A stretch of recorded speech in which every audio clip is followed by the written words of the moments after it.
प्यारे बच्चों, I hope you are doing well by the mercy of God. आज मुझे फिनेंशियल मैनेजमेंट का क्लास लेना है। ये सिलेबस मुख्यतः बीबीएम सेकंड ईयर से है और ये जो सब्जेक्ट है बहुत ही इम्पॉर्टेंट सब्जेक्ट है। ये सब्जेक्ट जो है सो ऐसे छात्र जो एमकॉम के हैं, एमबीए के हैं या यूजीसी नेट कॉमर्स या मैनेजमेंट दोनों में से किसी का तैयारी करते हों, या ऐसे विद्यार्थी जो सीए की तैयारी करते हों, सीएस की तैयारी करते हों, आईसीडब्ल्यूए की तैयारी करते हों, श्रमों के लिए बहुत ही बेहद उपयोगी सब्जेक्ट है। फिनेंशियल मैनेजमेंट हम बोलचाल की भाषा में, वर्नाकुलर लैंग्वेज में मैं बता देना चाहता हूं कि व्हाट इज़ फिनेंशियल मैनेजमेंट। बहुत टेढ़ा मेढ़ा ढंग से तो आप लोग को दिक्कत हो सकती है, ऐसे मैं बहुत पहले तो समझा चुका हूं, लेकिन फिर भी आज मैं एक complete overview of financial management के टॉपिक को मैं रिव्यू कर रहा हूं।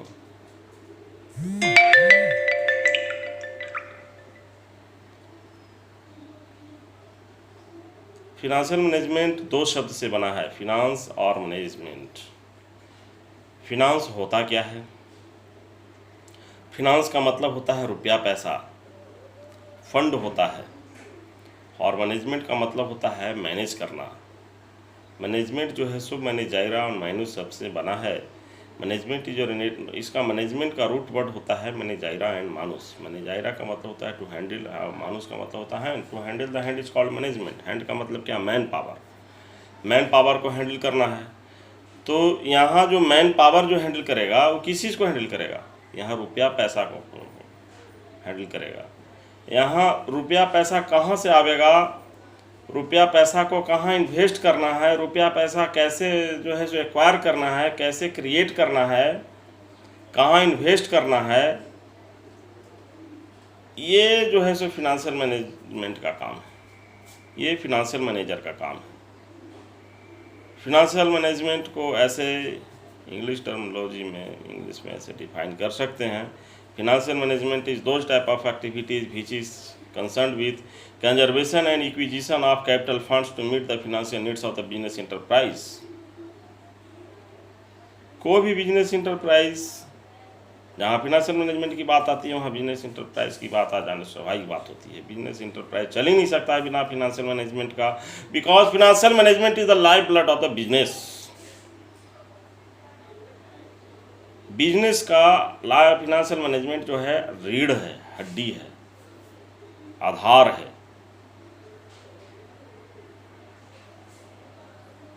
Financial management is those type of activities which is concerned with conservation and acquisition of capital fund to meet the financial needs of the business enterprise. Business enterprise conservation and acquisition of capital funds. Conservation का मतलब उसका रख रखाव, acquisition की मतलब प्राप्ति, कैसे उसको एक्वायर किया जाए, कैसे उसको कंजर्व किया जाए, ये सारे एक्टिविटीज़ फिनेंशियल मैनेजमेंट के अंतर्गत में आता है। तो इसके लिए उसको सारा चीज़ देखता है कि कहाँ से फंड आवेगा, फंड आने का आधार क्या हो सकता है। या तो फंड उसका अपना होगा, नहीं तो कहीं से कर्जा लेकर के करेगा। अपना का मतलब रिटेन्ड प्रॉफिट, शेयर होल्डर, और नहीं तो कहीं से डिवेंचर के रूप में, कहीं से बॉन्ड इशू करके, यानी कहीं से या बैंक से लोन ले करके काम वो करेगा। तो ये सब जो है सो ये सब फिनेंशियल मैनेजर ही सोचता है कि हम इसको कैसे हम करें। तो ये तो हो गया मीनिंग ऑफ फिनेंशियल मैनेजमेंट। और जितना हमने मीनिंग ऑफ फिनेंशियल मैनेजमेंट को डिफाइन किया, जनरल टर्मिनोलॉजी में हमने इसको बताया, अब इसको अगर आप ऑब्जेक्टिव के रूप में आप देखना चाहते हैं तो आप उस वहीं से एक तार निकल के आता है जो मीनिंग बताया, कंसेप्ट जो बताया, कंसेप्ट से ही जो है सो आप ऑब्जेक्टिव भी निकाल ले सकते हैं। क्या? इसका ऑब्जेक्टिव हो सकता है to acquire fund, to create fund. क्या? फंड को एक्वायर करना, टू कंजर्व फंड, फंड को सुरक्षा प्रदान करना, फंड को क्रिएट करना, फंड का निर्माण करना, to invest the fund, investment decision, dividend decision, shareholder जिसको आप बनाइएगा उसको डिविडेंड देना होगा, प्रॉफिट मैक्सिमाइजेशन, वेल्थ मैक्सिमाइजेशन, ये सब क्या है? ऑब्जेक्टिव है। तो ऑब्जेक्टिव ऑफ फिनेंशियल मैनेजमेंट आपको पढ़ना है। स्कोप ऑफ, ये ऑब्जेक्टिव ऑफ फिनेंशियल मैनेजमेंट हो गया। कैसे फंड को क्रिएट करना है, कहाँ इन्वेस्ट करना है, कहाँ से फंड लाना है, कैसे प्रॉफिट को मैक्सिमाइज करना है, कैसे वेल्थ को मैक्सिमाइज करना है, ये बहुत सारे all containing objectives comes under financial management. अब आता है scope of financial management. Scope of financial management, that means functional area of financial management. Functional area of financial management का मतलब है बहुत सारा चीज़, जैसे फिनेंशियल मार्केट, आपका dividend decision, capital expenditure decision, आपका time value of money, leverage, बहुत सारा एरिया है जो कि पॉइंट बाय पॉइंट करके अलग अलग चैप्टर में मैं टीच कर दूंगा, हैं। तो इसका ये स्कोप ऑफ फिनेंशियल मैनेजमेंट हो गया। और आपके सिलेबस के अनुसार, जैसा कि मैं सिलेबस में वाच कर रहा हूँ, scope of financial management, time value of money. Time value of money का मतलब है कि जो आपने आज पैसा कहीं जमा किया या इन्वेस्ट किया तो आने वाला 5 साल में उसका क्या वैल्यू होगा, तो इस पर भी मैं विस्तृत वर्णन करूंगा। फिर आता है define and basic elements of financial planning. Financial planning का मतलब क्या होता है? फिनेंशियल प्लानिंग का मतलब होता है, यहाँ भी ये भी 2 वर्ड से बना है, फिनांस और प्लान। तो फिनांस का मतलब रुपया पैसा, प्लान का मतलब होता है to assess the future. Future का मतलब होता है कि हम फ्यूचर में कैसे जो है सो मेरा पैसा बढ़ेगा, how to raise the fund, how to raise the money, how to raise the profit. तो इसके लिए जो है, अगर आप बढ़िया एक साउंड फाइनेंशियल आप प्लानर नहीं हैं तो बिजनेस इंटरप्राइज का बंटादार हो जाएगा। Because business enterprise rotates on the pivot of sound financial plan, because financial management is the life blood of the business.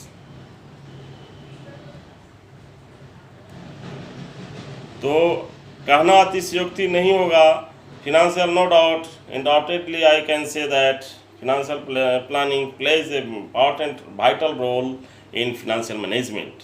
Financial plan का एक बहुत बड़ा रोल होता है। ऐसा काम नहीं करना है कि उसका बोझ ढोने वाला कैरियर हो जाए बिजनेस का। बिजनेस का कैरियर गोल ऐसा हो कि एक बढ़िया बिजनेस खड़ा कर सके, एक ग्लोबल वर्ल्ड में एक अच्छा नाम ला सके। वो बिजनेस सोल प्रोप्राइटर से लेकर के जब वो डेवलप करे, उसका एक्सटेंशन हो तो मल्टीनेशनल कंपनी से लेकर के ग्लोबल कंपनी तक फैल जाए। हर एक प्रमोटर, इंडस्ट्रियलिस्ट, हर एक बिजनेसमैन का यही सोच होता है। जिसका फिनेंशियल प्लान ही अच्छा नहीं रहेगा वो क्या डेवलप करेगा? सोचने वाली बात है, क्योंकि हमने बता चुका है planning is to assess the future, planning is the primary function of the management, planning is the forward looking process, planning is the future course of action. मैं चिल्ला करके मैं क्लास में मैं बताया हूँ। मेरे प्यारे बच्चों, इसको थोड़ा गहराई से, डेप्थ से सोचिएगा कि सर ने क्या बोला है।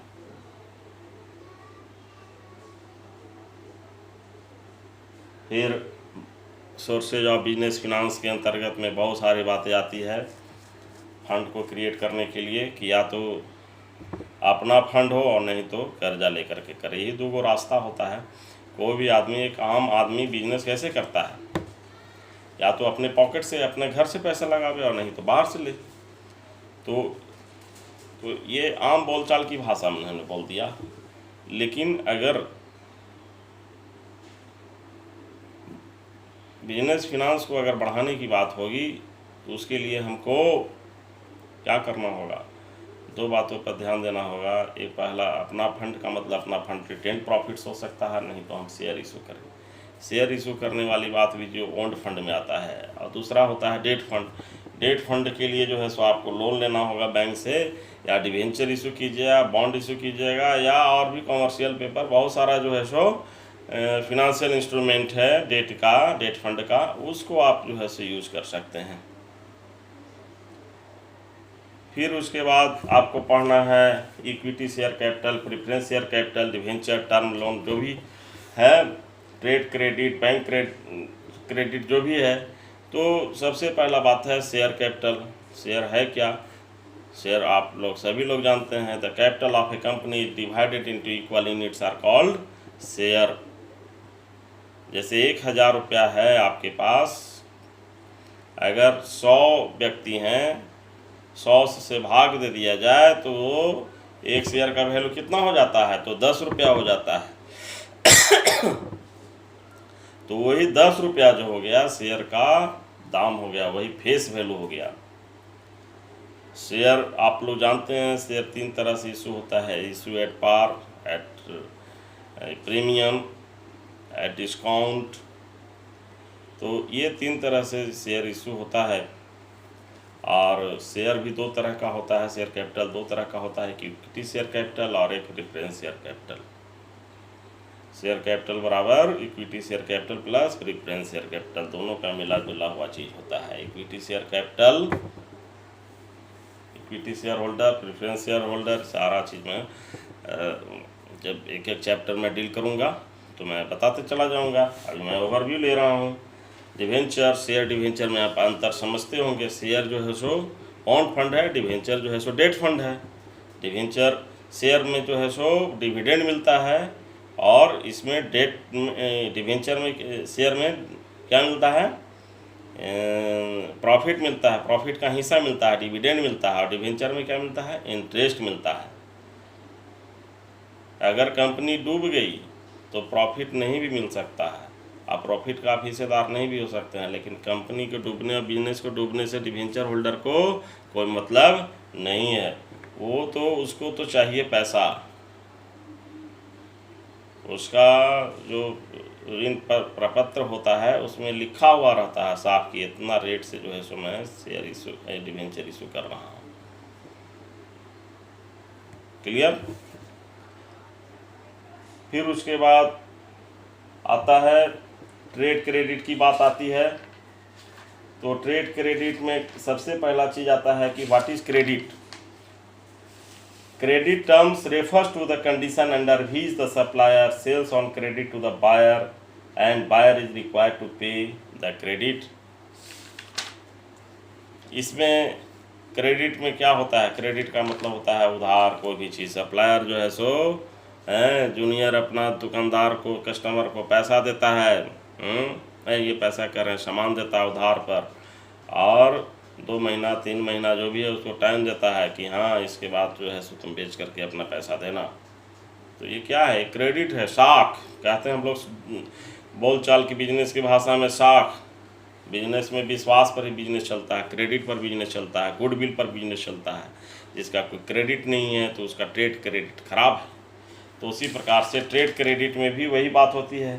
ट्रेड क्रेडिट को ऐसे हम कहते हैं, trade credit is an important external source of working capital financing.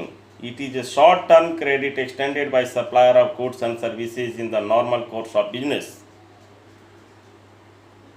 to a buyer in order to enhance sales. Trade credit arises when a supplier of goods or services allows customers to pay for goods and services at a later date। बाद में कभी उसको पैसा देना होता है, जब supplier उधार जो है सो पैसा देता है सामान, और वो जो है कस्टमर जो है सो बाद में पैसा देता है। तो यही जो है सो ट्रेड क्रेडिट हो गया। ट्रेड क्रेडिट के बाद आता है रेशियो एनालिसिस। आपके सिलेबस में रेशियो एनालिसिस है, टाइम सीरीज है, कॉमन साइज एनालिसिस है, फंड फ्लो स्टेटमेंट है, कैश फ्लो एनालिसिस है, ये सारा चीज़ पढ़ना है। तो ये जो चैप्टर है ये फिनेंशियल स्टेटमेंट एनालिसिस का चैप्टर है। आपके सिलेबस में ये चीज़ नहीं लिखा हुआ है, जो कि हमको लग रहा था कि इसको सिलेबस बनाते समय इसका जिक्र कर देना चाहिए था कि स्टूडेंट्स को इजी हो सके। ऐसा उसमें दे देना चाहिए था कि फिनेंशियल स्टेटमेंट एनालिसिस, क्योंकि एज ए बिजनेस ओनर को हम अपने तरफ से समझाते रहे हैं। सिलेबस में नहीं लिखा हुआ फिनेंशियल स्टेटमेंट एनालिसिस, लेकिन मैं अपने तरफ से मैं समझा देता हूँ। फिनेंशियल स्टेटमेंट एनालिसिस में कंपैरेटिव साइज स्टेटमेंट, जो कि नहीं आपको सिलेबस में दिया हुआ है, लेकिन जानकारी रखना चाहिए। कॉमन साइज स्टेटमेंट दिया हुआ है, इसको पढ़ना है। रेशियो एनालिसिस पढ़ना है, फंड फ्लो पढ़ना है, कैश फ्लो पढ़ना है। तो ये सारा चीज़ जो भी पढ़ना है वो फिनेंशियल स्टेटमेंट एनालिसिस के लिए जो है सो ये सारा ज़रूरी है। ये सारे इंस्ट्रूमेंट है फिनेंशियल स्टेटमेंट एनालिसिस करने के लिए, चाहे रेशियो एनालिसिस हो, चाहे टाइम सीरीज हो, चाहे कॉमन साइज एनालिसिस हो, चाहे फंड फ्लो हो, चाहे कैश फ्लो एनालिसिस हो। ये सारा चीज़ आपको पढ़ना है। तो कहने का मतलब है कि एक बिजनेस ओनर जो होता है वो कम्युनिकेट करता है लोगों के बीच में कि मेरा इतना एसेट्स है, मेरा इतना लायबिलिटी है, मेरा इतना नेट प्रॉफिट है, मेरा इतना नेट लॉस है। किस लिए? क्योंकि कभी ज़रूरत पड़ने पर कर्ज लेने की ज़रूरत पड़ेगी, कभी ज़रूरत पड़ने पर हो सकता है कि हम शेयर इशू करें, तो उसमें वो सहायता प्रदान, और भी बहुत तरह की चीज़ें हैं। कहीं उसको जो है सो उसको अपने सेल्फ एनालिसिस के लिए, अपने सेल्फ बिजनेस का एनालिसिस करने के लिए जो है सो इन सारे इंस्ट्रूमेंटों की ज़रूरत पड़ती है। रेशियो एनालिसिस में क्या है? रेशियो मतलब अनुपात माने क्या?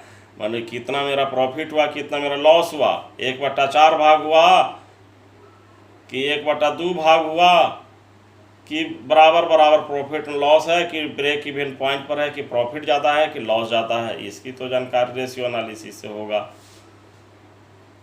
कॉमन साइज एनालिसिस है, कंपैरेटिव स्टेटमेंट एनालिसिस है, पर साल का एसेट्स लायबिलिटी, जो इन साल का सारे बैलेंस शीट दोनों म्यूचुअल करवाना पड़ता है, क्या है नहीं है। ये सारा चीज़ जो है सो जब मैं पढ़ाऊँगा तो मैं इस चैप्टर के माध्यम से मैं बता दूँगा।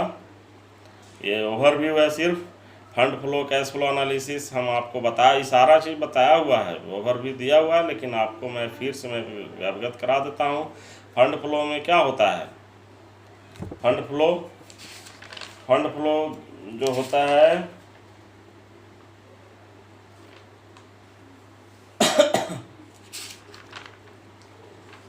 कैश फ्लो और फंड फ्लो।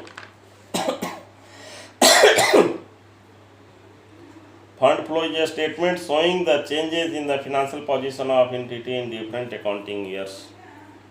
क्या उसका फंड का सिचुएशन है, वो जो है सो कैसे है, ये स्थिति जो है सो क्या उसका फिनेंशियल पोजीशन करेंट ईयर में क्या है और लास्ट ईयर में क्या था, ये जो है सो पता चलता है फंड फ्लो स्टेटमेंट के द्वारा। It is a statement of changes in financial position of the business due to inflow and outflow of funds। Inflow मतलब क्या आया, आउटफ्लो मतलब क्या गया, क्या उसका फिनेंशियल पोजीशन है। कैश फ्लो स्टेटमेंट में वही चीज़ होता है। ये जो है so it is a statement of financial position of changes in position due to inflow and outflow of cash. यानी कि it is a statement of financial position of the business changes in the position due to inflow and outflow of cash। क्या मेरे यहाँ cash आया और क्या मेरे यहाँ से कैश बाहर गया, ये कैश फ्लो एनालिसिस से हमको पता चलता है। आइए जो है सो फंड के बारे में, क्या मेरा फंड आया और क्या मेरा फंड गया।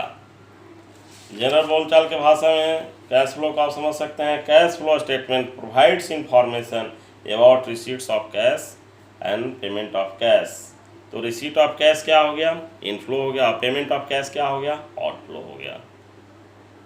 तो इस तरह से complete overview of financial management खत्म होता है। Thank you very much, best of luck.